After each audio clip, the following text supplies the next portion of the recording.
Welcome to Bovine Banter with the Penn State Extension Dairy Team.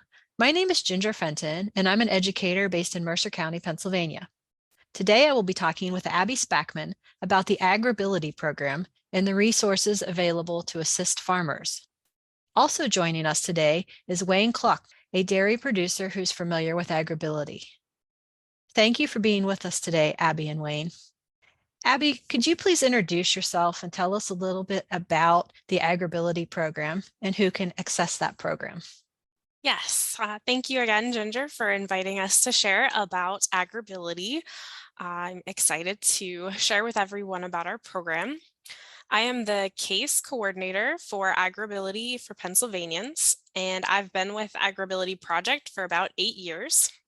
I also operate a family farm, so very connected with agriculture, and I love to work with farmers and help them through the AgrAbility program.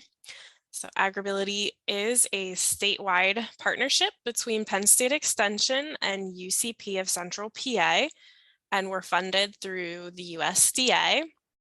And our project is focused on promoting independence in farming for individuals with a disability or a long-term health condition by providing a variety of services to them at no cost.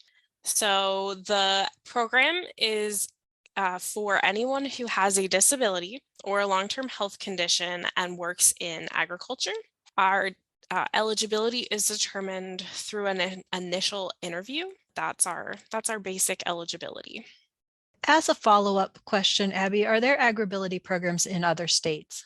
Yes, AgrAbility is a national project. The national project is based at Purdue University, and then there are about 20 other states that have their own state level projects.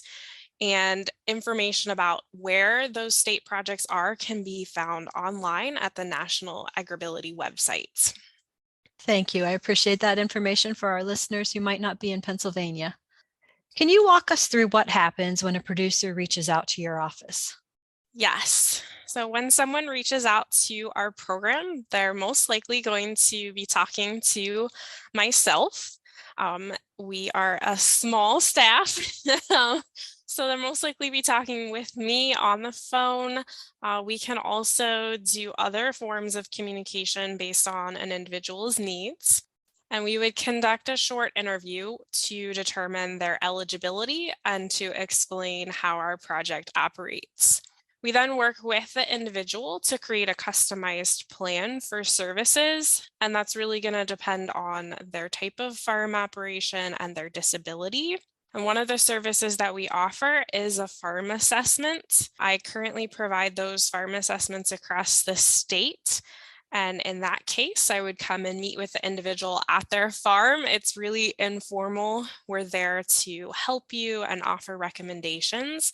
And so we would work to set up that time with you. And then we will work with you as long as you need our support.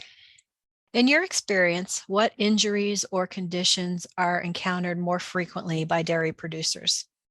When we are working with dairy producers, we see a combination of chronic health conditions and traumatic injuries. So we do work with individuals who have spinal cord injuries or amputations, perhaps from a vehicle accident or a farm incident. But more commonly, we see a lot of chronic health conditions.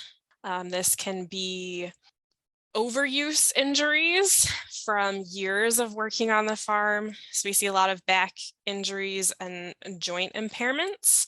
And then we work with a lot of individuals who have arthritis. What assistive technology is available to aid dairy producers with their day-to-day functions on the farm? Yeah, that's a great question. So when we provide our farm assessment, we're looking at how the farmer is milking, farming, equipment operation, all of the tasks that they are doing. And we look at those in relation to their specific health condition.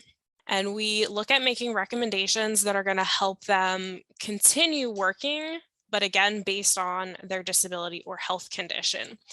So it's going to be very specific for each individual in what is assistive technology to them versus what is just nice to have. And we work through that with the individual to figure out, again, what they need specific to them.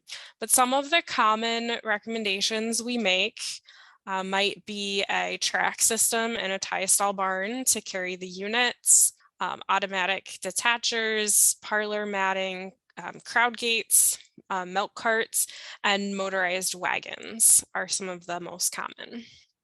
What other agencies or organizations do you work with? Or who do you consider to be your partner organizations? So as AgrAbility, we're able to provide a lot of the technical information and support and make those recommendations I just mentioned, but we do not provide financial assistance or fund those items. So we do know that that's often a need or a barrier to accessing those items. So we do work with each individual to help them secure financial assistance. We commonly work with the Pennsylvania Assistive Technology Foundation and the Office of Vocational Rehabilitation. We also occasionally find other grants and funding sources depending on the individual's farm operation and type of disability. Along with connecting them to financial resources, we identify in our initial plan what other resources the individual might need. We might make recommendations to stress and mental health resources, transition planning, and healthcare. Thank you again for joining us today, Wayn, and thank you for your willingness to share your experiences with AgrAbility with our listeners. Would you tell us about your farm? I'm the third generation on this farm. We have about 250 acres on the home farm, 90 of which are farmed, and the rest is woodland. And we also rent another 90 acres to farm from my neighbors. We raise corn, hay, and cover crops. We also milk 40 cows and raise our own replacement heifers. We currently have about 40 of them. So that's pretty well it in a nutshell about the farm. All right. Thank you for that introduction. Would you tell us why you decided to work with AgrAbility? And if you're comfortable sharing this information with our listeners, what health condition was impacting your work on the farm? Well, I had rotator cuff surgery twice on one shoulder and once on the other one, which really it didn't work. So I have limited strength in my shoulders, and lifting the milkers was a struggle. Also, I was having problems sleeping at night because I couldn't get my arms in a position that felt better. I found out someone said to me about the AgrAbility, and I contacted them, and well, Abbie came and had some things that she suggested what we would probably could do, and we went through it, and I don't have any trouble really sleeping anymore. My shoulders don't bother me. Like I said, I'm still weak in them. I can't really lift a lot up in the air. My arms go up, but I get along with them. Thankfully, you were able to help me, and anyway, here I am. I'm still doing it. Can you tell us how you were milking prior to working with AgrAbility? Well, we had to take the units and carry them in and hang them up on the pipeline and put them on the cows. And then when the cow was done, we had to take them off. The glory of these is we can put them on. We don't need to carry them. We take them on the track, take them in between the cows, and we put the milkers on them. And then when the milker comes off, it goes back up on the track, and it's ready to go to the other cow or move to another 2 cows. So it was quite an improvement. That's great to hear. Were there any other modifications or changes that AgrAbility supported you in making on your farm?